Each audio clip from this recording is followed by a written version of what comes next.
প্রিয় শিক্ষার্থীবৃন্দ, আশা করি তোমরা ভালো আছো। যে যেখানে অবস্থান করো না কেন, সৃষ্টিকর্তার কাছে আমাদের প্রার্থনা তোমরা ভালো থাকো, সুন্দর থাকো, পরিবারের সাথে থাকো এবং স্বাচ্ছন্দ্যে থাকো, আনন্দে থাকো।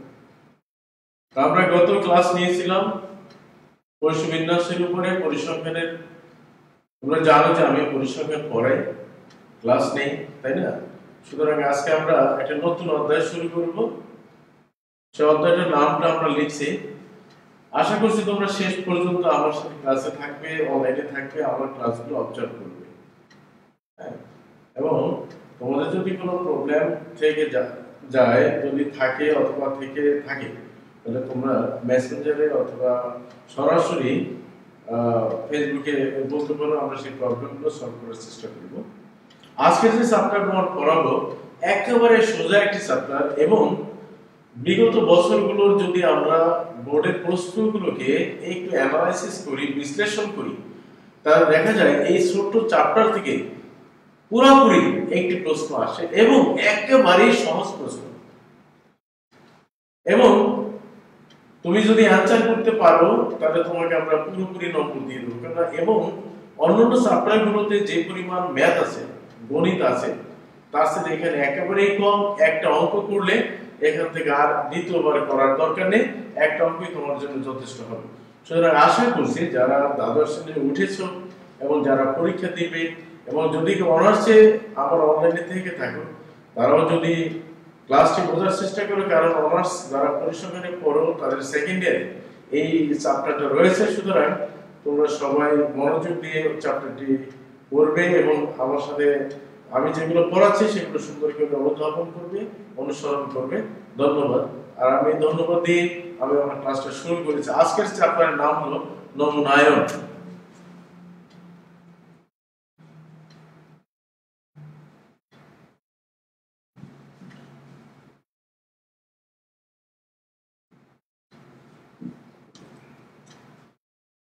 নমুনায়ন ইংলিশে বলে স্যাম্পলিং। নমুনায়ন কি? নমুনায়ন হলো তোমার একটা পদ্ধতি। সেটা পড়ার আগে আমরা কতগুলো ওয়ার্ড লিখি। পপুলেশন,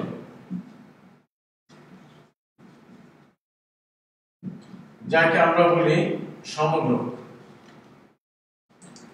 স্যাম্পল, যাকে আমরা বলি নমুনা। আর একটা কি শব্দ আছে আমাদের? স্যাম্পলিং, নমুনায়ন। এই তিনটি শব্দ দেখো। তুমি যদি উচ্চতর কোনো প্রশিক্ষণে যাও, কোনো অ্যানালিসিস করতে চাও, ভবিষ্যতে যদি গবেষণা করতে চাও, তাহলে তোমাকে স্যাম্পলিং করতে হবে। তুমি যে সাবজেক্টে হও না কেন, তোমাকে এই চ্যাপ্টারগুলো পড়তে হবে। এবং যদি তুমি চাকরি জীবনে যাও, তাহলে তুমি যে ট্রেনিং গুলো নিবে বিভিন্ন জায়গায়, সেখানে তুমি যে সাবজেক্টে হও না কেন, তোমাকে স্ট্যাটিস্টিক্স পড়তে হবে। এবং এই চ্যাপ্টার তুমি যদি দেখবা প্রমোশন হলো, তোমাকে একটা ডাটা কালেকশনের কাজ করতে হবে, একটা স্যাম্পলিং নমুনা নিয়ে কাজ করতে হবে। পৃথিবীতে যা কিছু ঘটে, এখন তো বাড়ি বাড়ি গিয়ে তথ্য সংগ্রহ করা সম্ভব হয় অনেক সময়। তাহলে আমরা কি করি? আমরা করি কি? প্রতিনিধিত্বকারী মান সংগ্রহ করি একটি কৌশলে। সেই প্রতিনিধিত্বকারী মানের মাধ্যমে আমরা ওই বিষয় সম্পর্কে সিদ্ধান্ত নিয়ে থাকি। তো তুমি যেখানেই যাও, তোমাকে নমুনায়ন শিখতে হবে, স্যাম্পলিং তোমাকে শিখতে হবে, এটা মনে রাখবে। তাহলে আজ প্রথমে আসা পপুলেশন, বাংলায় বলে সমগ্র। আমি আগে একটা উদাহরণ দিই। তোমার ক্লাসে 50 জন ছাত্র আছে। আমরা এই 50 জন ছাত্রের এসএসসি তে রেজাল্ট কেমন ছিল এটা আমরা জানতে চাই। এখন মোট কতজন তুমি বলো?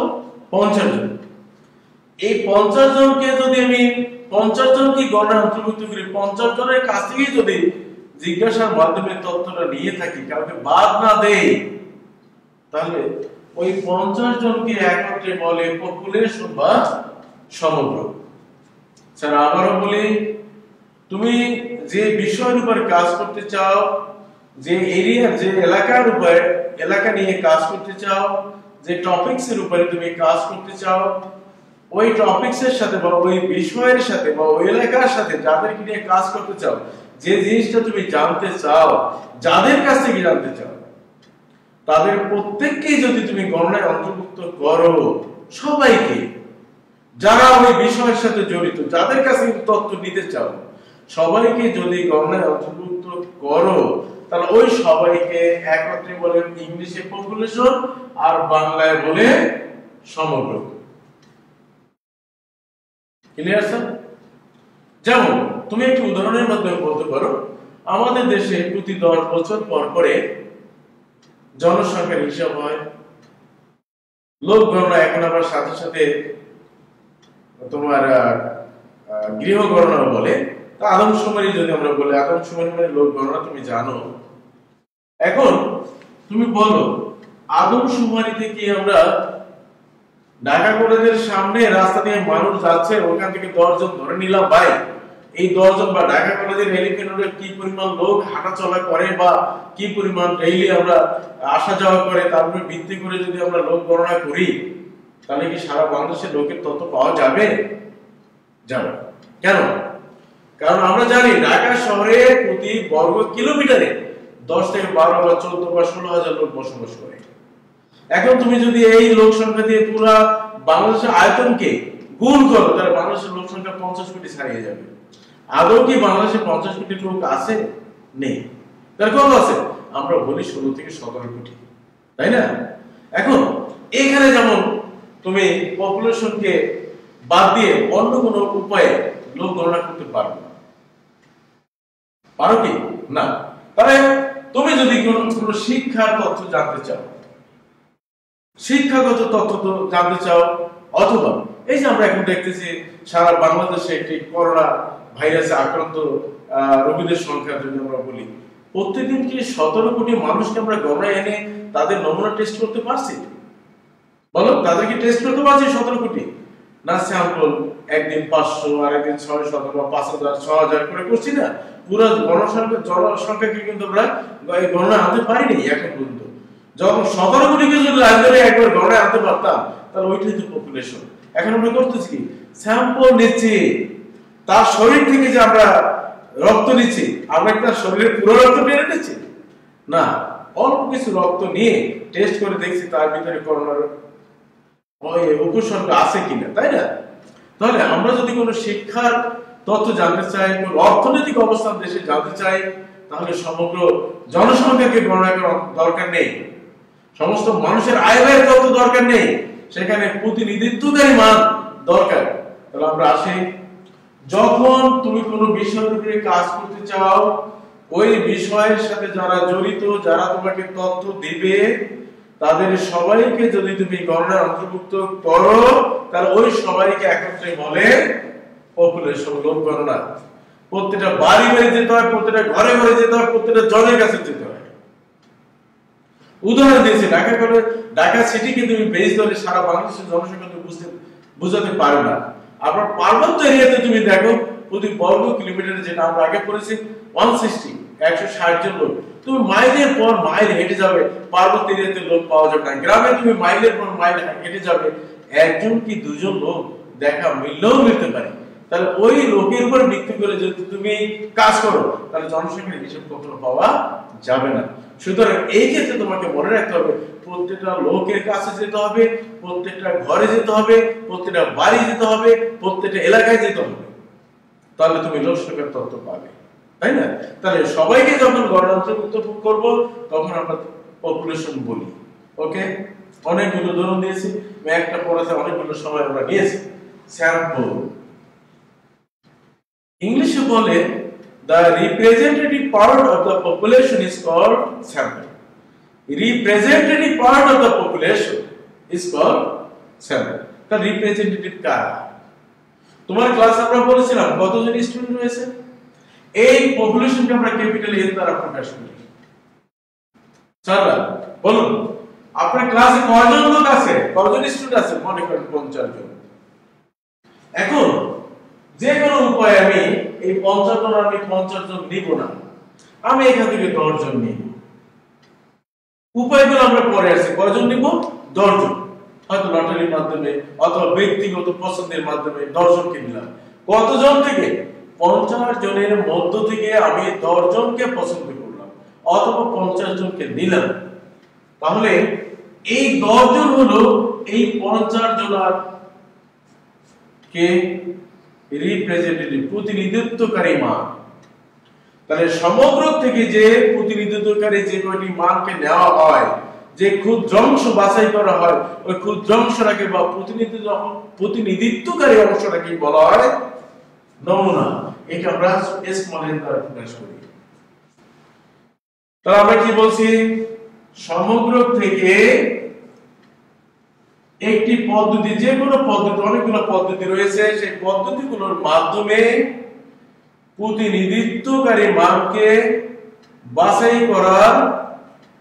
বাছাই করে যে কয়টা মান আমরা নেই, ওই মান কয়টাকে আমরা বলি নমুনা। তোমাদের মা, বোন অথবা তুমি যখন ম্যাচে থাকো, ভাত পাক করো না? ভাত পাক করো। তোমার মা কি সব ভাত টিপি টিপি দেখে যে ভাতগুলো সিদ্ধ হয়েছে কিনা? বলো না। কি করে? উনি বিভিন্ন সময়ে বিভিন্ন উপায়ে 3-4 বার 2টা 4টা 5টা ভাত নিয়ে পরীক্ষা করে দেখেন। যখন উনি বুঝলেন যে না ঠিক আছে, তখন উনি বলেন ভাত সিদ্ধ হয়েছে। তাহলে মনে করেন এক পাতিল ভাত থেকে উনি 10-20টা ভাত নিলেন, তারপর ভিত্তি করে উনি সিদ্ধান্ত নিলেন ওনার ভাত সিদ্ধ হয়েছে। তাহলে ওই প্রতিনিধিত্বকারী মানকে আপনি কি বলছি? উনি প্রত্যেকটা ভাত কিন্তু দেখে নাই। যদি প্রত্যেকটা ভাত টিপে টিপে দেখতেন তাহলে হয়তো পপুলেশন। যেহেতু উনি করেন নাই, উনি 2-4টা ভাত বা 10টা ভাতের উপর ভিত্তি করে উনি সিদ্ধান্ত নিয়েছেন ওনার ভাত সিদ্ধ হয়েছে, তাই না? তাহলে ওই প্রতিনিধিত্বকারী মানগুলোকে আমরা বলছি স্যাম্পল। তাহলে এখন আসুন স্যাম্পলিংটা কি? The process by which we take the representative part from the population. This process is called the method is called the sampling. তাহলে আমরা বলবো যে পদ্ধতির মাধ্যমে সমগ্র থেকে নমুনাগুলো বাছাই করি, রিপ্রেজেন্টেটিভ পার্টগুলো আমরা আলাদা করি অথবা নেই, ওই পদ্ধতিটিকে বলা হয় স্যাম্পলিং। স্যার আপনারা বুঝতে পেরেছি? তাহলে পপুলেশন, স্যাম্পল এবং স্যাম্পলিং। তোমার বাবা বাজারে গেলেন, আমের সিজন এসেছে। এখন একটা লটে অনেকগুলো আম রয়েছে, কয়েক মণ বা কয়েক টন। তোমার বাবা ওই দোকানদারকে জিজ্ঞেস করলো, আম বিক্রেতাকে জিজ্ঞেস করলো, এই তোমার আম কি মিষ্টি হবে? তোমার বাবাকে বললেন, ভাই বাবা স্যার খুব মিষ্টি। কেমনে বুঝলাম? ওই দোকানদার টেকনিক্যালি তোমার বাবাকে 2-1টা আম কেটে একটু টুকরে খাওয়াই দিলেন। তোমার বাবা দেখলেন আসলে আম মিষ্টি, বললো 10 কেজি আম দাও। তাহলে উনি কি প্রত্যেকটা আম কেটে কেটে খেলেন অথবা দোকানদার কি প্রত্যেকটা আম কেটে কেটে দেখিয়েছেন? না। তাহলে কি করলেন? 2-4টা র্যান্ডমলি আম উঠিয়ে বলছে, চাচা বা ভাই বা স্যার আমটা খুব মিষ্টি, আপনি খেয়ে দেখেন। তাহলে একটা নির্দিষ্ট একটি ছোট্ট একটা অংশের উপর ভিত্তি করে একটি বৃহৎ একটি সিদ্ধান্ত নিয়েছেন যে হ্যাঁ 10 কেজি। আমরা মধ্যে খারাপ মতো করতে পারে, কিন্তু উনি সিদ্ধান্ত নিয়েছেন কি নমুনার উপর ভিত্তি করে। সুতরাং এই প্রতিনিধিত্বকারী মান হলো স্যাম্পল, আর যাদের থেকে আমরা নেই তারা হলো পপুলেশন, আর যে পদ্ধতির মাধ্যমে নেই তাকে আমরা বলছি নমুনায়ন। এরপর আসেন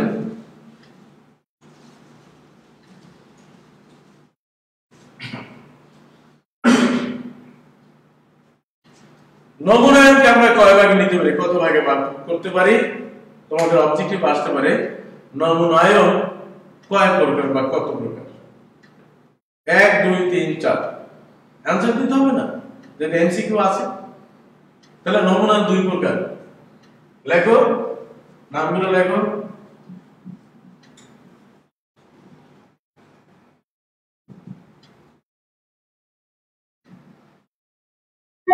এটাকে বলে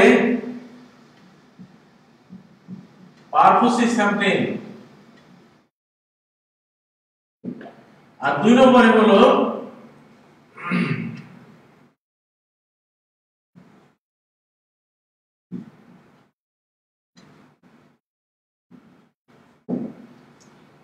সম্ভাবনা নমুনা। তাহলে এটাকে ইংলিশে কি বলে? প্রবাবিলিটি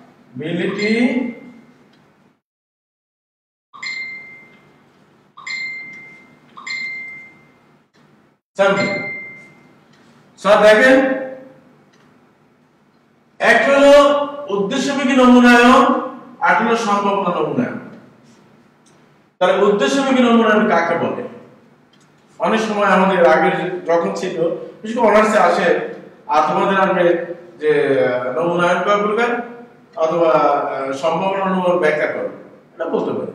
আসলে উদ্দেশ্যমুখী নমুনায়ন কাকে? এখন তোমাকে বলি, একটি পাত্রে অথবা তোমাদের একটি ক্লাসে 50 জন ছাত্র আছে। কতজন স্যার? 50 জন ছাত্র আছে। আমি এখান থেকে 10 জন ছাত্র নিতে চাই, কারণ আমি জানতে চাই তাদের উচ্চতা। তাদের উচ্চতাগুলো আমি জানতে চাই। তোমাদের ক্লাসের ছাত্রদের গড় উচ্চতা কেমন, অথবা তোমাদের বয়স জানতে চাই, তোমাদের গড় বয়সটা কেমন, এটা আমি জানতে চাই। এখন 50 জন ছাত্র আমি নিতে চাই না, আমি নমুনার মাধ্যমে আমি 10 জনকে নিতে চাই। 10 জন কারা? যদি এই 10 জন আমি নিজে পছন্দ করি, ব্যক্তিগত পছন্দের উপর ভিত্তি করে নেই, কোন পদ্ধতির মাধ্যমে না, আমি সরাসরি যাদেরকে পছন্দ করি তাদেরকে নেই, এই তুমি আসো, তুমি আসো, তুমি আসো, এরকম করে যদি 10 জনকে নেই, ওইটাকে বলে উদ্দেশ্যমুখী নমুনায়ন। এখানে ব্যক্তির পছন্দ, ব্যক্তির রুচি, ব্যক্তি যাকে নেবে তাকে মেনে নিতে হবে। তাহলে এখানে কিন্তু আমি পক্ষপাতিত্বের একটা সুযোগ রয়েছে। আমি তোমাকে নেব, তোমাকে পছন্দ করি বলে আমি নেব। হয়তো আরেকজন আসার কথা, আমি তাকে নেব না, আমি তোমাকে নেব। কেন? আমি তোমাকে পছন্দ করি, পছন্দ করি না। তাহলে এইটা হলো উদ্দেশ্যমুখী নমুনায়ন। ব্যক্তির পছন্দের উপরে ভিত্তি করে, ব্যক্তির রুচির উপর ভিত্তি করে, ব্যক্তির খামখেয়ালি প্রভাব বলতে পারো, তার উপর ভিত্তি করে কোন নিয়ম কানুন মানবে না, তার ইচ্ছা মতো সে নিয়ে থাকে, এগুলোকে বলে উদ্দেশ্যমুখী নমুনায়ন। সম্ভাবনা নমুনায়ন তোমাদেরকে বলেছি দৈব, মানে র্যান্ডমলি। এখানে ব্যক্তির কোনো হাত থাকবে না, ব্যক্তির কোনো হাত থাকবে না, যে কোনো কেউ এখানে আসার সুযোগ রয়েছে। তাহলে যে কোনো কেউ যদি এখানে আসার সুযোগ থাকে, ব্যক্তির কোনো প্রভাব থাকবে না, ব্যক্তির কোনো পছন্দ থাকবে না, যে কোনো কেউ আসার সুযোগ সমান রয়েছে, তখন তাকে আমরা সম্ভাবনা নমুনায়ন বলি। তোমাদের বন্ধু বান্ধব মিলে যখন গ্রামে থাকো, বিভিন্ন ক্লাব করো, তাই না? তোমরা যখন একত্রিত হও, তখন একটা অনুষ্ঠান করলে সেখানে অনুষ্ঠানে তোমরা লটারি দিয়ে থাকো না? অথবা আমরা প্রায় দেখি যে বিভিন্ন সংস্থা, মানবিক সংস্থা অথবা যে কোনো চ্যারিটি হসপিটালে বলো, অন্য কোনো ক্যান্সার হসপিটাল বলো, বিভিন্ন সময় লটারি বিক্রি করে। সবাইকে লটারি পুরস্কার পায়। তুমি 30 লক্ষ টাকা প্রথম পুরস্কার দেওয়া হবে। তুমি এখন মানুষের দেখো স্বভাব কি, যে মনে মনে ভাবে যে 30 লক্ষ টাকা, ওই বাপ, বিশাল ব্যাপার, কি লটারি। তাহলে প্রথমে কি করে জানো? মানত করে, মানত। আমি যদি পাই, এই থেকে কিছু মসজিদে দেব, হ্যাঁ, কিছু যদি হিন্দু হয় বলবে মন্দিরে দেব, ব্যাগরে দেবো, গির্জায় দেবো, ইত্যাদি ইত্যাদি বলবে। পাওয়ার পর বলবে কি, কষ্ট করছি না, কষ্ট করে লটারি করেছি, এখন কি এই টাকা দেবো কি? এই যে এখানে মানতের কোনো সুযোগ নেই, মানতের কোনো সুযোগ নেই, যে কোনো কেউ পেতে পারে। সুতরাং তোমার মানত এখানে উপরওয়ালার কাছে অত দূর যাবে না। সুতরাং তোমাকে লটারির মাধ্যমে যাটা উঠবে সেই 30 লক্ষ টাকার পুরস্কার পাবে। এখন দেখো, তো এই লটারি করার সময় আমি আরেকটু আগে বলে রাখি, দুইটা পদ্ধতি রয়েছে। দেখো, গুরুত্বপূর্ণ। একটা হলো পুনঃস্থাপন করা, আর দুই নম্বর হলো পুনঃস্থাপন না করা। পুনঃস্থাপন করা এবং পুনঃস্থাপন না করা, দেখো এটা গুরুত্বপূর্ণ। এটা তুমি মনে করো তোমাদের কাছে 50 জন ছাত্রের আমি নাম্বারিং করলাম 1 2 3 4 আপনার 50 পর্যন্ত। একটি কাগজ 50 জনের জন্য 50টি নাম্বার করে 50টা কাগজ আমি একটি বক্সে রাখলাম।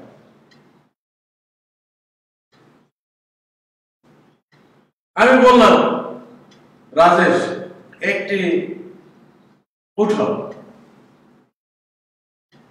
একটা এখান থেকে তুললো।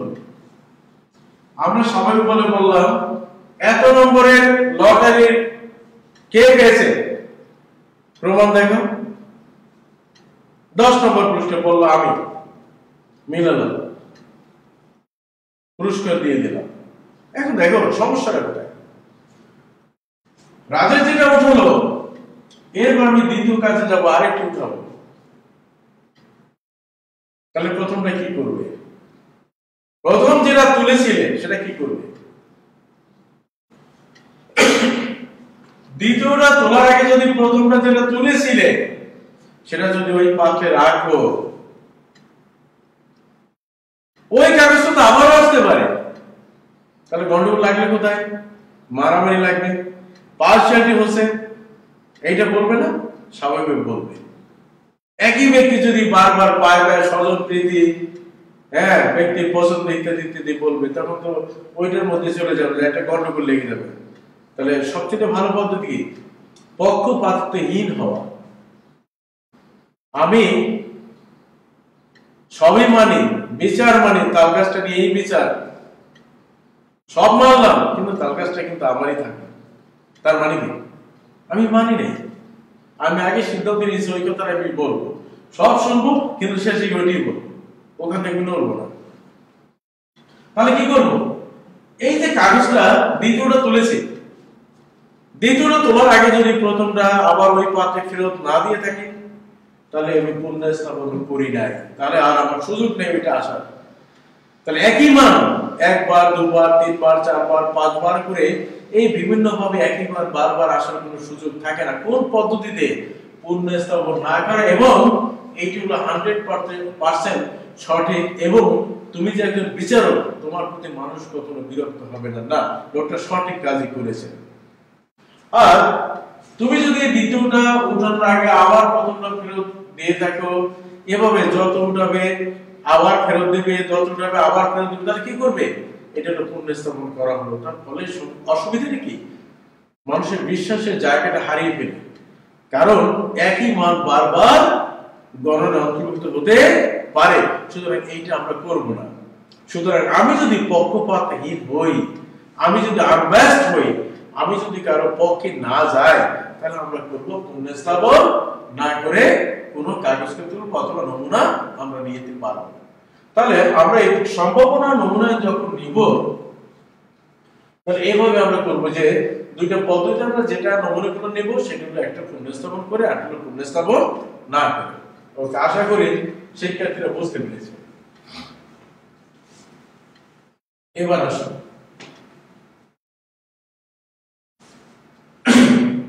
নমুনার অনেকগুলো ভাগ আছে, সম্ভাবনা নমুনার অনেকগুলো ভাগ আছে। তার মধ্যে তোমাদের বেশি নেই, তোমরা 4টা ভাগ করবে। একটা হলো সরল দৈব নমুনা, 2 স্তরিত নমুনায়ন, 3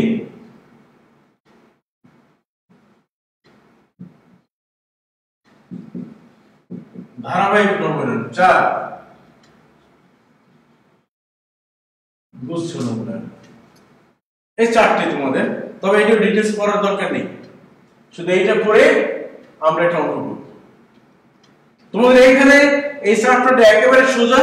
আমার বিশ্বাস যে একবার দুইবার যদি তুমি বইটা একটু উল্টিয়ে পাতাগুলো একটা রিডিং দাও, যে টপিক যে পয়েন্টগুলো দেয়া আছে, সংখ্যাগুলো দেয়া আছে, একবার যদি রিডিং দাও তাহলে তুমি লিখতে পারবে। এটা হলো এই চ্যাপ্টারের সুবিধা।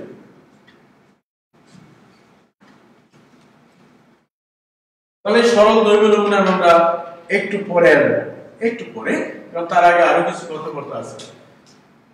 পপুলেশন আকার, সামগ্রিক আকার কি?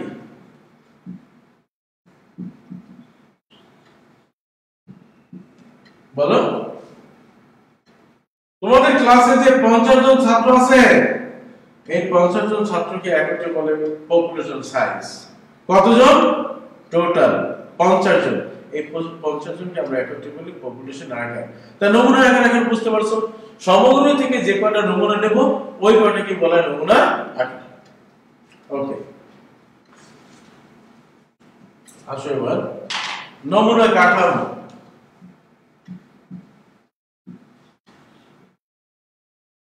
এটাকে ইংলিশ বলে স্যাম্পল ফ্রেম।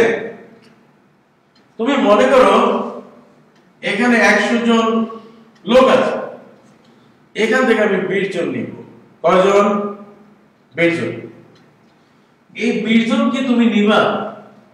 আচ্ছা তুমি বলো, তোমরা ক্লাসে যখন বসো বেঞ্চগুলোতে, তোমরা কি রোল নম্বর অনুসারে বসো? তুমি ঢাকা কলেজের কথা চিন্তা করো, ঢাকা কলেজে যে তোমরা 6 নম্বর রুমে বসো অথবা 2 নম্বর রুমে বসো, গ্যালারি 7 এ বসো কখনো কখনো। বলো তোমাদের ক্লাসগুলো যে রুমগুলোতে হয়, তোমরা কি সেখানে তোমাদের রোলগুলোকে মেইনটেইন করো? বলো না। কিন্তু তুমি যখন ফাইনাল পরীক্ষা দিবে, যারা এসএসসি পরীক্ষা দিবে, সেখানে কিন্তু রোল নম্বরগুলো বেঞ্চে বসিয়ে দেবে সিরিয়াল অনুসারে। তখন কিন্তু তুমি পিছনে বসছো অথবা সামনে থেকে পিছনে যেতে পারবে না, কারণ তোমার যে নির্ধারিত সিট ওখানেই বসতে হবে। তাহলে আমাদের কথা হলো, সমগ্র থেকে যে নমুনাগুলো আমরা নেব, সেই নমুনাগুলো এলোমেলো ভাবে আসবে। পরবর্তীতে ওই নমুনাগুলো সাজিয়ে আমরা একটা সেট তৈরি করব। সাজানো ওই সেটকে আমরা বলি নমুনা কাঠামো। কাদের দ্বারা সেট তৈরি করব? কাদের দ্বারা আমরা এটা গঠন করব? সমগ্র থেকে নমুনা নেওয়ার পর ওই নমুনাগুলো সাজিয়ে যে আমরা ক্ষেত্র পাবো, যে সেটটা আমরা পাবো, ওটাকে আমরা বলছি নমুনা কাঠামো। নেক্সট লিসেন, মনে করো 50 জন থেকে একবারে আসলে 1, আরেকবার আসলো 5, আরেকবার আসলো 10, আরেকবার আসলো 3, আরেকবার আসলো 20, আরেকবার আসলো 16, আরেকবার আসলো 25, আরেকবার আসতে পারে 17, আরেকবার 35, এরপর আবার আসতে পারে 32। দেখো মানগুলো কি কয়টা নিয়েছে? 1 2 3 4 5 6 7 8 9 10, 10টা নিয়েছে। মানগুলো কি তোমার সাজানো আছে? এলোমেলো আছে না?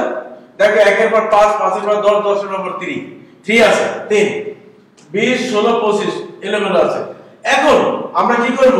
ওই মানগুলো কিভাবে সাজাবো? 1 3 5, তারপর 10, তারপর 16 17 20,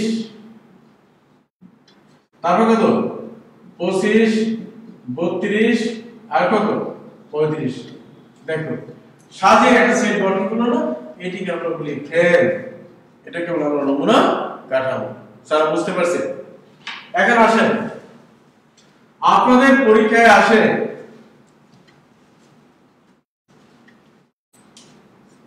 জরিপ কি? এক কথায় আসে জরিপ কি বলেন? জরিপ অর্থ কি? জরিপ অর্থ গণনা করা। বলেন জরিপ অর্থ কি? গণনা করা। আমরা প্রতিনিয়তই গণনা করি, তাই না? টাকা গণনা করি, লোক গণনা করি। তুমি একটা পিকনিকে যাবে, এখন পিকনিকে যেতে হলে তোমাকে কতগুলো টি শার্ট তৈরি করতে হয়েছে। এখন দোকানদার বলল তুমি অর্ডার দিলে 150, 150টি। দোকানদার বলল যে ভাই এখন 150টি আছে, তুমি তাই করবে, নিয়ে আসবে? দোকানদারের উপরে বিশ্বাস করে না, তুমি গণনা দিয়ে আসবে যদি তোমার শর্ট পড়ে, তাই না? তাহলে আমরা সর্বদাই গণনা করি। এখন জরিপ মানে হলো গণনা করা। তাহলে জরিপ কত প্রকার আমরা বলতে পারি বলো? জরিপ 2 প্রকার। কি কি? একটা হলো সুমারি জরিপ, আর একটা হলো নমুনা জরিপ। কি কি বলো? সুমারি জরিপ, আর হলো নমুনা জরিপ। সুমারি জরিপ কি? সবাইকে নিয়ে যে গণনা কার্য, আদমশুমারি প্রতি 10 বছর পর পর হয় না দেশে লোক গণনা করে। এখানে প্রতিনিধিত্বকারী মান নেওয়ার সুযোগ নেই। তোমাকে প্রত্যেকটা বাড়ি যেতে হবে, প্রত্যেকটা জনের কাছে যেতে হবে, প্রত্যেকটা ঘরে ঘরে যেতে হবে, প্রত্যেকটা গ্রামে যেতে হবে, পাড়া মহল্লায় যেতে হবে, সবাইকে গণনা অন্তর্ভুক্ত করতে হবে। ওইটাকে বলে সুমারি জরিপ। আর নমুনা জরিপটা কি? প্রতিনিধিত্বকারী মানের উপরে ভিত্তি করে যখন কোনো গণনা কার্য সম্পন্ন হয় তখন আমরা তাকে নমুনা জরিপ বলি। কি বলেছেন? যেমন যে কোনো শিক্ষার জরিপ, বাড়ি বাড়ি যাওয়ার দরকার নেই। এই ঢাকা কলেজের সামনে গিয়ে দেখো, সেখানে এমএ পাস লোক আছে, বিএ পাস আছে, আবার এইচএসসি পাস আছে, এসএসসি আছে, আবার আন্ডার মেট্রিক আছে, আবার এমন আছে টিপস দিতে পারে। এর জন্য প্রত্যেকটা বাড়ি যাওয়ার দরকার নেই। অর্থনৈতিক অবস্থা জানার জন্য প্রত্যেক ঘরে ঘরে যাওয়ার দরকার নেই। কারণ আমাদের এখানে যে ভিক্ষা করে সেও আছে, যে কোটিপতি সেও আছে, যে দিন আনে দিন খায় সেও আছে, যে মধ্যবিত্ত সেও আছে। সুতরাং এই জরিপের জন্য বাড়ি বাড়ি যাওয়ার দরকার নেই। সুতরাং এখানে সুমারি জরিপের কোনো প্রয়োজন নেই। এখানে নমুনা জরিপের ভিত্তি করে আমরা গণনা কার্যটা সম্পন্ন করতে পারি। Sir clear? আমি একটু টাচ দিয়ে যাচ্ছি, একটু তোমরা দেখে নেবে। এরপর আসো ত্রুটি। আমরা ভুল করি না? আমরা ভুল করি, প্রতিনিয়তই ভুল করি, এবং ওই ভুল থেকেই কিন্তু আমরা শিক্ষাগুলো গ্রহণ করি। যেটা আমরা ভুল করি, যদি আমি মনে করি যে এটা গুরুত্ব আছে, তাহলে ভুল জিনিসটাকে বারবার বারবার করে আবার আমি কারেক্ট করার চেষ্টা করি, সঠিক কিনা বলো। আমি যদি ভুল না করি, যে জিনিসটা জটিল এটি কিন্তু আমরা বেশি করি, আর যেটা একটু সহজ মনে করি ওইটাকে আমরা কম করি। কিন্তু পরীক্ষা হয় কি জানো? সহজটাই পরীক্ষা হলে ভুল করি, আর কঠিনটাই ভালো নাকি। কেননা কঠিনটার উপর আমরা বেশি গুরুত্ব দিয়েছিলাম, আর সহজটা বুঝেছিলাম, বলেছিলাম যে, এবং আমরা এটা নিজেরাই বুঝতে পেরেছিলাম যে এটা আমরা পারবো, এটা আমরা পারবো, সুতরাং এত গুরুত্ব দিয়ে পড়ার সুযোগ নেই, তো এটা তো পারবোই। এই অবহেলার কারণে কিন্তু আমরা ওই সহজ জিনিসটা পরীক্ষা হলে ভুলে যাই, ভালো লিখতে পারি না। আর যেটা বেশি জটিল ছিল ওটাই আমরা বেশি বেশি বার পড়েছি, বেশি বেশি লিখেছি, বেশি বেশি রিভিশন দিয়েছি, যার ফলে ওইটি কিন্তু পরীক্ষাটা ঠিকই ভালো করে লিখতে পেরেছি। এই জন্য কোনো কিছুকে আমরা গুরুত্বহীন ভাববো না। সোজা জিনিসটাকে গুরুত্ব দিবে, যেটা কঠিন একটু বাড়িয়ে পড়ো, কিন্তু একেবারে অবহেলা যেটা পারবো এমন কনফিডেন্স নিয়ে পরীক্ষাটা যাওয়াটা ছোটা, এবং অনেক সময় আমরা ভুল ভ্রান্তি করে থাকি। তো সুতরাং আমরা প্রতিনিয়তই আমরা ভুল করে থাকি। এখন স্যাম্পলিং এর ভুলের 2 প্রকার।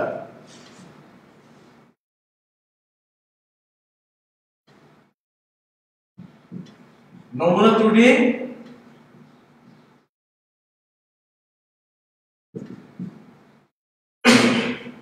নমুনা ত্রুটি, অনমুনা ত্রুটি। নমুনা ত্রুটি হলো পদ্ধতিগত ভুল। কারণ আসলে আমরা বলছি সমগ্র থেকে নমুনা নেওয়ার অনেকগুলো উপায় আছে, অনেকগুলো পদ্ধতি আছে, যে পদ্ধতিগুলোর মাধ্যমে আমরা সমগ্র থেকে নমুনা নিই। তার 4টা আমরা লিখেছি, মনে আছে কিনা? সরল দৈর্ঘ্য নমুনায়ন, স্তরিত নমুনায়ন, ধারাবাহিক নমুনায়ন, গুচ্ছ নমুনায়ন। একটু পার্থক্যটা বলছি। ঢাকা কলেজে যারা চাকরি করে তাদের মধ্যে 4র্থ শ্রেণী কর্মচারী আছে, 3য় শ্রেণী আছে, 2য় শ্রেণী আছে, আর মনে করো 1ম শ্রেণী আছে। এখন 4র্থ শ্রেণীর কর্মচারীর মনে করো বেতন 20,000 টাকা, সরকারি কর্মচারী মনে করো, আর 1ম শ্রেণীর একজন বেতন 60,000 টাকা। দেখো, তুমি পদ্ধতি জানো না, তোমার কাছে যেটা মনে হয়েছে তুমি সেই পদ্ধতি গ্রহণ করেছো, তুমি সবাইকে একভাবেই গণনা অন্তর্ভুক্ত করেছো। অসুবিধাটা কোথায় স্যার? 20,000 আর যদি 60,000 যোগ করে এভারেজ করি, যোগ করলে কত হয় স্যার? 80,000। যদি 2 দ্বারা ভাগ করি এভারেজ বের করি তাহলে কত আসে? 40,000। যার বেতন 20,000 তাকেও আপনি দেখালেন 40,000, আর যার বেতন 60,000 টাকা তারও আপনি বললেন 40,000 টাকা। এটা কি সম্ভব? পদ্ধতি প্রয়োগের আগে যদি আমরা এই চিন্তাটা করতাম তাহলে আমরা ভুল করতাম না, সঠিক পদ্ধতির মাধ্যমে আমরা নমুনাগুলো নিতে পারতাম। যেহেতু আমরা পদ্ধতি জানি না, সুতরাং পদ্ধতিগত ভুলের কারণে আমাদের এক ধরনের ত্রুটি এখানে চলে আসছে, যেটা উদাহরণের মাধ্যমে দেখেছো। এইটিকে বলে নমুনা ত্রুটি। ক্লিয়ার? আর অনমুনা ত্রুটি জানি পদ্ধতি সহজ দৈর্ঘ্য নমুনায়ন হবে, কারণ আমি যদি এই কাজটি করতাম, যাদের বেতন 20 বা 19,000 তাদেরকে এক গ্রুপে নিলাম, যাদের 30 থেকে 35,000 টাকা তাদেরকে একভাবে নিলাম।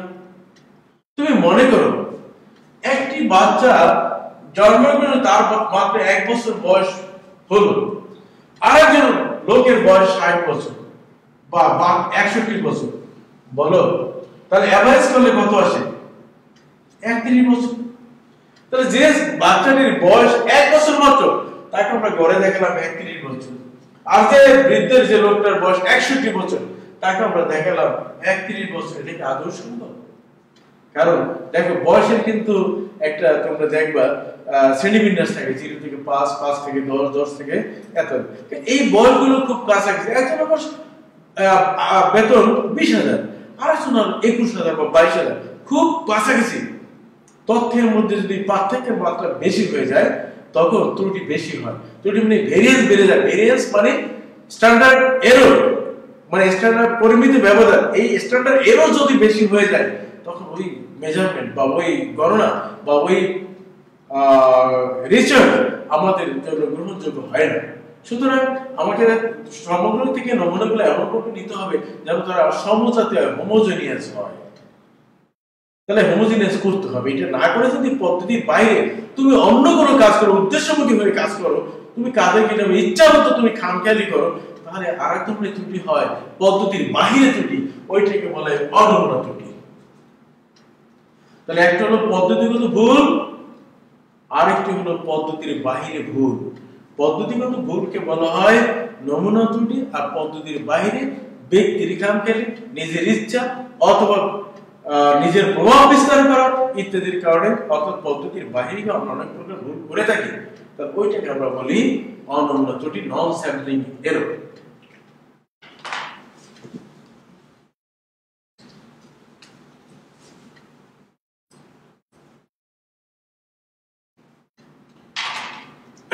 আর একটা আলোচনা আমরা করব প্রাক যাচাই, পাইলট স্যার। কি স্যার? এটা কোন গণনা কার্য করার পূর্বে, কোন একটি কাজ করার পূর্বে ওই কাজ সম্পর্কে একটু জেনে নেওয়া। যেমন আমার দিয়ে একটু উদাহরণ দিই। আমি যখন 2005-এ জুলাইয়ে এই শিক্ষা ক্যাডারে বিসিএস দিয়ে জয়েন করব, 9 থেকে আমাদেরকে দেওয়া হলো নিয়োগপত্র। তাহলে আমার প্রথম কর্মস্থল কোথায় ছিল? চুয়াডাঙ্গা।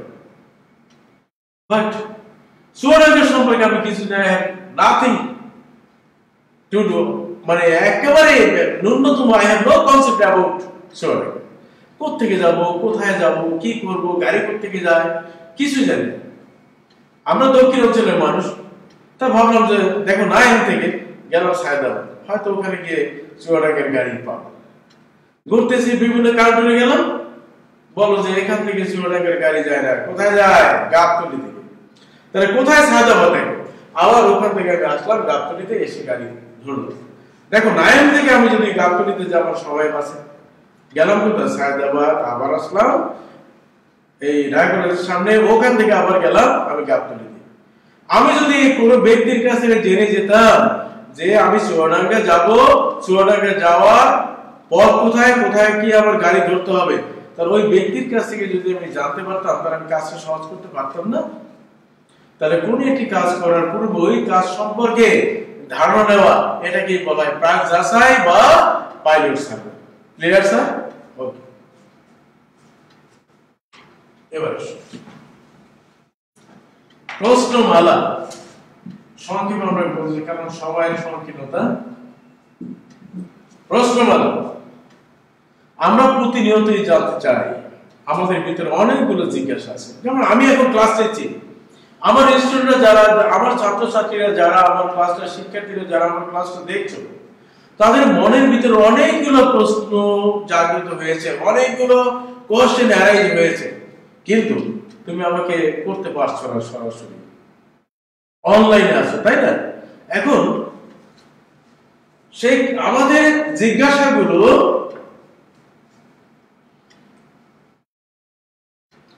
অনমনীয় ত্রুটি। অনমনীয় ত্রুটি হলো পদ্ধতিগত ভুলের বাহিরে গিয়ে ভুল।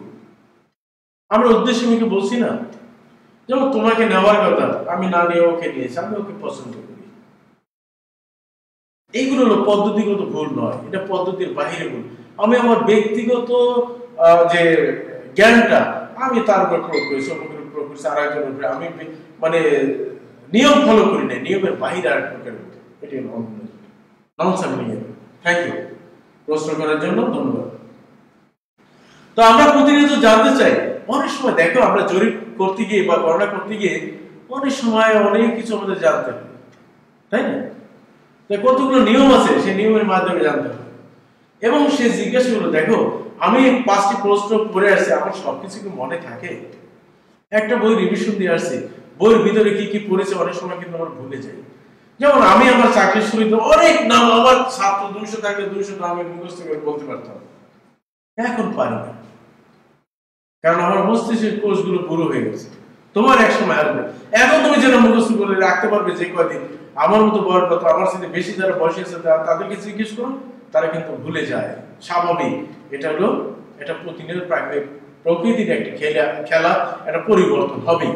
তো এই যাতে ভুল না হয় আমরা কি করি, আমাদের ভিতরে যে জিজ্ঞাসাগুলো আছে, যে বিষয়গুলো কাজ করতে চাই, ওই বিষয়ের সাথে কি কি আমাদের সংগ্রহ করতে হবে, কি কি জানতে হবে, সেই প্রশ্নগুলো যদি এটি কাগজে লিখে আমরা একটি কাগজ তৈরি করি, তাহলে কি কাদের দ্বারা তৈরি করেছে, আমাদের জিজ্ঞাসাগুলো যেগুলো আমরা জিজ্ঞেস করতে চাই, যেগুলো আমরা জানতে চাই, ওগুলো কি বলা হয় প্রশ্নমালা। কারণ একটি নয়, একাধিক জিজ্ঞাসাগুলো কাগজে লিপিবদ্ধ করে যে কাগজখানা আমরা তৈরি করলাম, এটিকে বলি প্রশ্নমালা। যেমন তোমার পরীক্ষার প্রশ্ন, এখন একজন পরীক্ষার যেমন টিচার একজন প্রশ্ন করবে, প্রশ্ন পড়ে না, উনি পরীক্ষা হলে গিয়ে প্রশ্ন লিখে দিলে কোনটা ইম্পর্টেন্ট, কোনটা দিবেন, কোনটা দিবেন না, এই সিদ্ধান্ত নেওয়ার কোনো অধিকার আছে ওনার পরীক্ষার হলে না। উনি কি করবেন, পরীক্ষার কয়েকদিন আগে উনি বিভিন্ন চ্যাপ্টার গুলো, গুরুত্বপূর্ণ প্রশ্নগুলো উনি খুঁজে বের করে তার ভিতর থেকে উনি কিছু প্রশ্ন বাছাই করে তোমাদের জন্য একটি কাগজ তৈরি করবেন, একটি প্রশ্ন তৈরি করবেন, ওইটাকে বলি প্রশ্নমালা। প্রশ্নমালা দুই প্রকার, কি কি স্যার?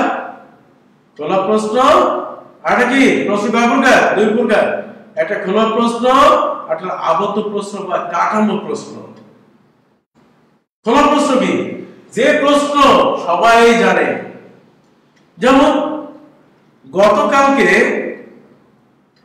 করোনা রোগীর মোট নমুনা কত পরীক্ষা হয়েছে এবং কতজন আক্রান্ত হয়েছে নতুন করে, তোমাকে যদি বলি তুমি উত্তর দিতে পারবে না, কারণ এটা তুমি আগে থেকে জানো।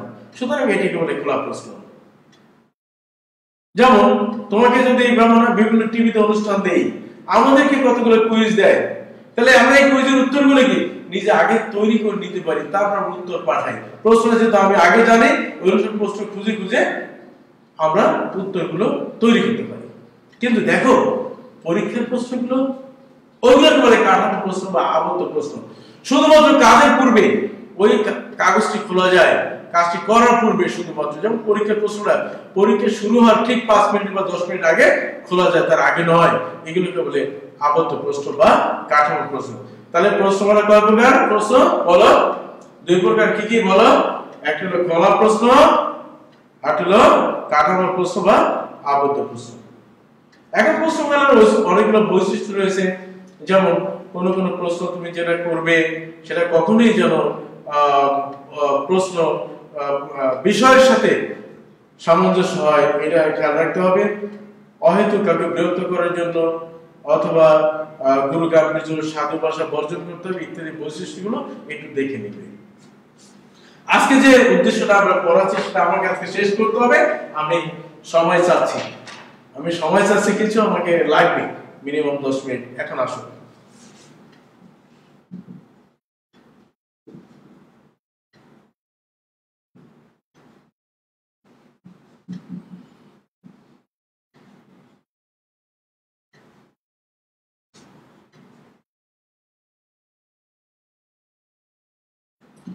সিম্পল মানে সহজ বা সরল,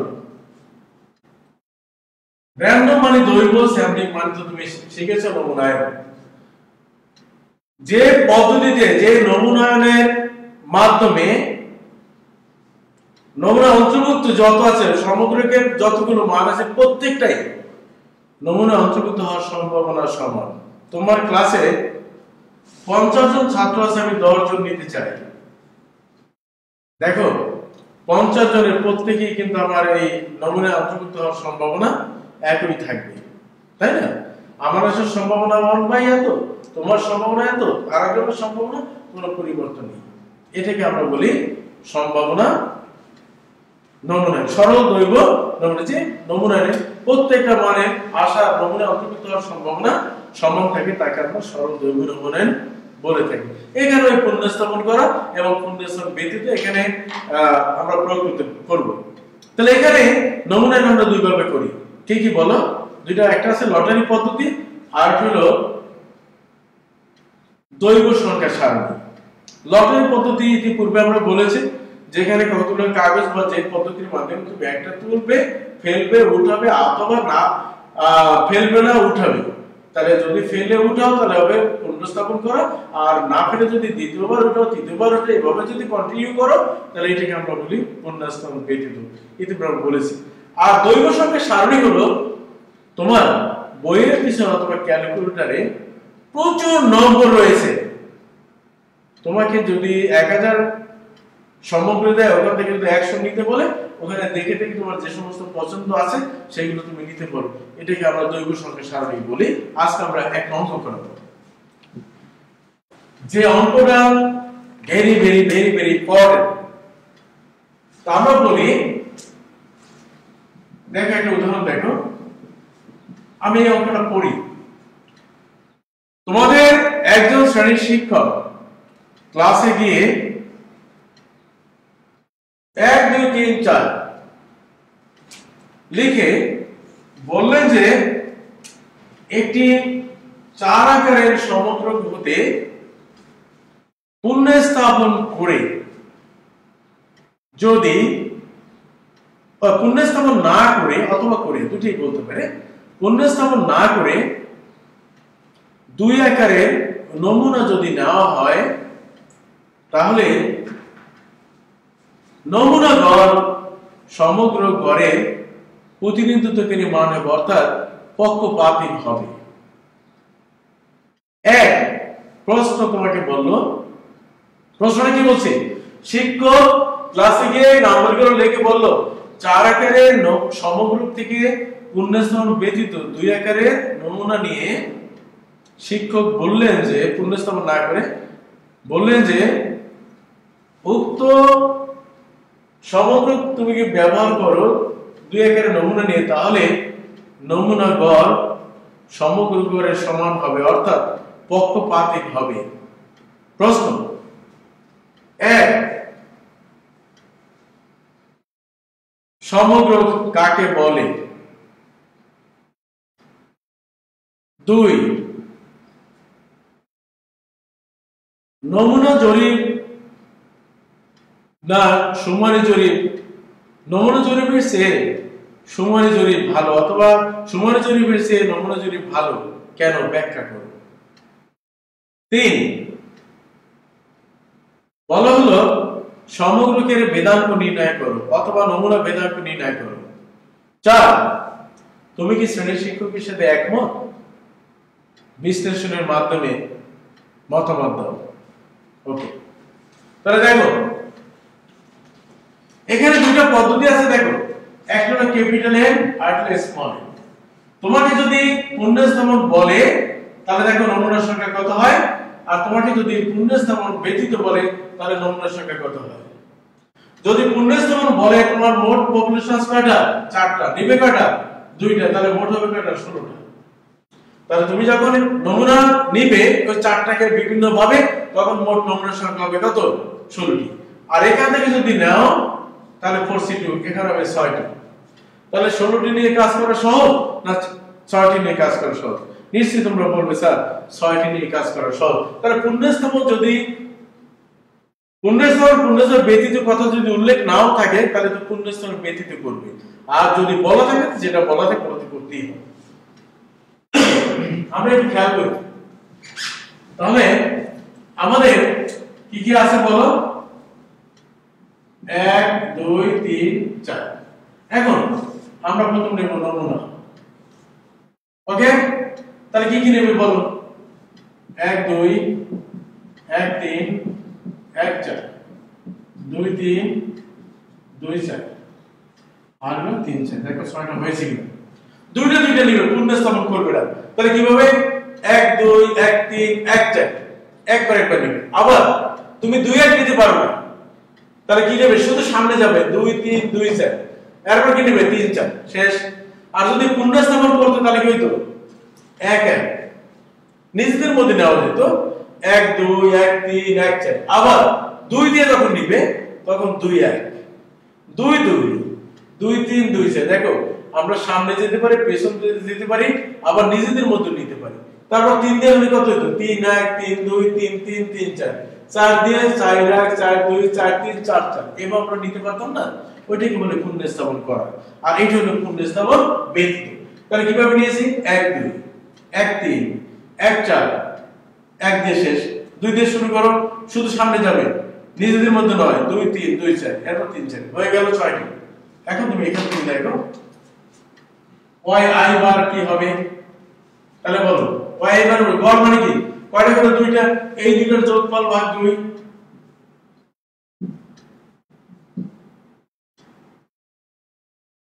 5 ভাগ 2 6 ভাগ 2 7 ভাগ 2। দেখো এই দুটোর যোগ ভাগ 2, এই দুটোর যোগ ভাগ 2 গড় করলাম। এখন প্রফিট অফ y i বার কি হবে, মোট আছে কয়টা, 6টা। তাহলে কি আসবে, প্রত্যেকটার সম্ভাবনা কত, 1/6 1/6 1/6 1/6 1/6 1/6। কারণ সম্ভাবনা সংখ্যা কি, অনুকূল ফলাফল ভাগ মোট ফলাফল। ক্লিয়ার? তাহলে আমরা নমুনা পেলাম, গড় পেলাম, তাদের সম্ভাবনা পেলাম। এখন আমরা গাণিতিক প্রত্যাশা করেছিলাম এক্সপেক্টেশন অফ y বার। আমরা কি করেছিলাম, expectation of x equal to summation of x into profit of x। Okay sir, আসেন তাহলে summation of y i bar into profit of y i বার, তার মানে কি 3 বার 2 ইনটু তার সম্ভাবনা যোগ 4 বার 2 ইনটু তার সম্ভাবনা যোগ 5 বার 2 ইনটু তার সম্ভাবনা যোগ 5 বার 2 ইনটু তার সম্ভাবনা যোগ 6 বার 2 ইনটু তার সম্ভাবনা যোগ 7 বার 2 ইনটু তার সম্ভাবনা। দেখো এখন 1/6, অর্থাৎ প্রত্যেকটা মানকে নিজ নিজ সম্ভাবনা দ্বারা গুণ করে যোগ করি, আর কিছু করি নেই। তাকে তো আমরা গাণিতিক প্রত্যাশা বলেছিলাম। তাহলে 6 দুগুণে 12, তাহলে থাকে কত, 3 যোগ 4 যোগ 5 যোগ 5 যোগ 6 যোগ 7, 1 2 3 4 5 6 এসে। তাহলে আমরা দেখি 17 13 5 18 5 23 27 3 30, বার কত 12, তাহলে 12 দিন 24 5 12 60। কত আসছে স্যার, নমুনা বের আসছে 2.5। এখন আমাদের বলছিলাম নমুনা গড় হবে সমগ্র গড়ের সমান যদি হয় তাহলে আমরা বলবো পক্ষপাতহীন। একটু দেখি, মুছে দিলাম। এবার আসুন, তাহলে সমগ্রের গড় কত বলো? এটা যদি আমরা y বলি, y বার কত? 1 যোগ 2 যোগ 3 যোগ 4 ভাগ কত? কয়টা গড় কাকে বলে? যতগুলো মান যোগ করব তত দ্বারা ভাগ করব। কয়টা মান যোগ করি? 4টা, 4 দ্বারা ভাগ করব। এটা হলো সরাসরি 4 3 7 8 3 10, 10 ভাগ 4 ইকুয়াল টু 2.5। স্যার দেখেছেন?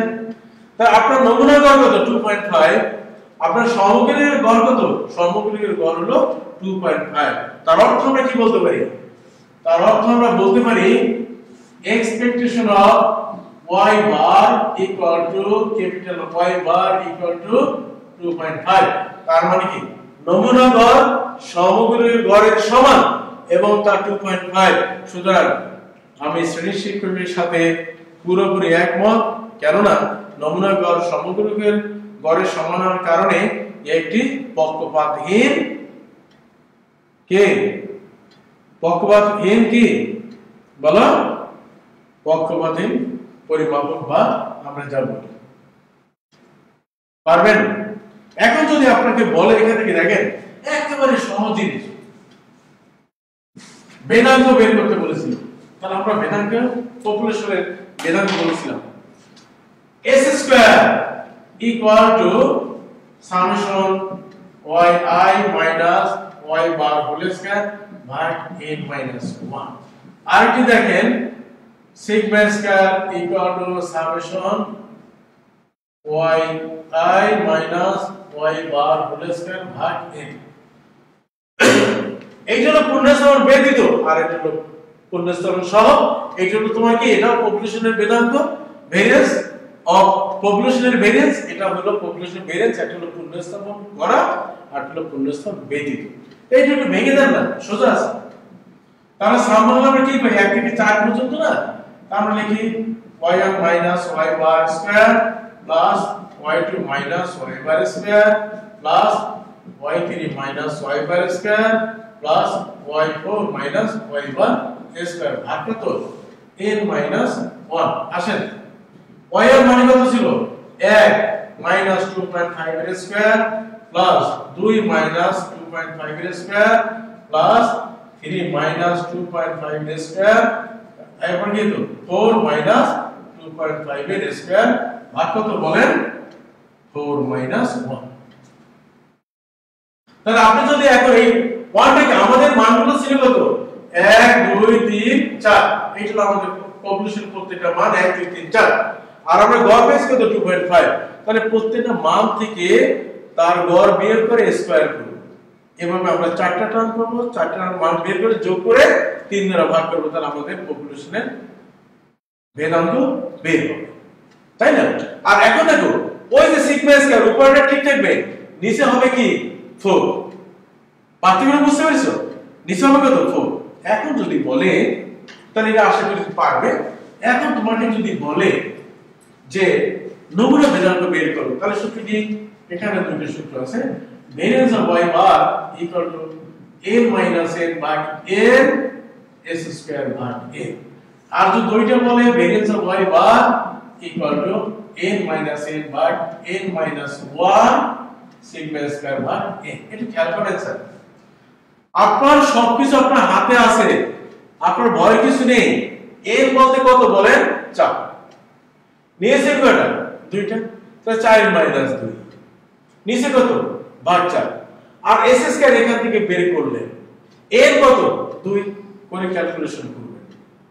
এখন যদি বলে পরিমিত ব্যবধান বের করে, জাস্ট রুট দিবেন, কারণ স্কয়ার করলে পাওয়া যায় ভেদাঙ্ক, আর বর্গমূল করলে স্কয়ার রুট করলে পাওয়া যাবে মানে কি বলে পরিমিত ব্যবধান। আসেন এবার এটা কি করবেন? 4 মাইনাস 2 ভাগ কত? 4 মাইনাস 1 ভাগ এখানে কত? n মানে 2। সিগমা স্কয়ার এখান থেকে বের কর, বলেছি এটা তো ঠিক থাকবে, বাট নিচে হবে এখানে 4 মাইনাস 1, ওখানে শুধু 4। পারবেন না? পারবে? আশা করছি যারা পরীক্ষার্থী আছে এবং পরীক্ষার্থী ছাড়া আছে প্রতি বছরই এগুলো আসে। আর পুণ্যস্থাপনটা একটু আমি স্যাম্পল ড্রটা একটু দেখাই তাহলে পাওয়া সময় 1 2 3 4 এই তাহলে পুণ্যস্থাপন দেখো একটু শুধু আমরা স্যাম্পলিংটা দেখাই তাহলে বাকিটা পারবে। দেখো 1 1 1 2 1 3 1 4 তাহলে 2 1 2 2 2 3 2 4 তারপর কত 3 1 3 2 3 3 3 4 এই আর আছে এবার কত 4 1 4 2 4 3 4 4 এভাবে 16টা আছে। তাহলে প্রত্যেকের সম্ভাবনা কত হবে বলো? গণনা করে কত ওই অনুপাবে এই দুটোর যোগফল ভাগ 2 এই দুটোর যোগফল ভাগ 2 এই দুটোর যোগফল দিয়ে এভাবে 16টা আসবে। আসার পর তাহলে সম্ভাবনা কত হবে বলো? সম্ভাবনা হবে 1/16 1/16 1/16 1/16 বাকি পরে ওই পদ্ধতি s কোন y বার বের করবে। তাহলে s কোন y বার মানে কি summation y I bar into probability of y।